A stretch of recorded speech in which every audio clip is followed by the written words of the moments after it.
Post services बद्दल पण ऐकलेलं आहे की तुम्ही फक्त घर घेऊन दिलं तेवढंच नाही तर त्याच्या पुढेही तुम्ही त्यांना हेल्प करता. तर त्या मागची भावना काय आहे तुमची? भावना हीच आहे की त्यांना असं नको वाटलं की आता घर झालं आमचं, आता रिअल्टर गेले काम, फोन नाही करत. पहिली गोष्ट माझा कॉन्टॅक्ट करायचा असतो हेतू की तुम्ही सेफ आहात, की तुमची फॅमिली हॅपी आहे, त्या घरात सेफ आहे. दुसरा पोस्ट सेल सर्व्हिस म्हणजे की तुमचं काही इक्विपमेंट्स बरोबर चालेल, म्हणजे किचनचे अप्लायन्सेस, प्लंबिंग ठीक आहे, इलेक्ट्रिकल काही प्रॉब्लेम नाही तर मला सांगा. जरा पण तुम्हाला वाटते कुठे काही आहे तर आमचा माणूस येऊन करून देईल.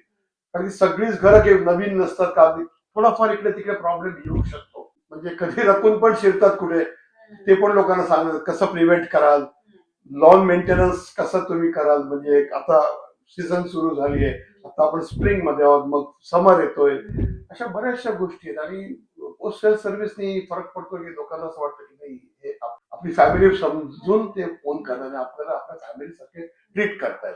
दिस इज इम्पॉर्टंट. पूर्ण व्हिडिओ पाहण्यासाठी प्रांजल वाहिनीचा यूट्यूब चॅनल नक्की चेक करा.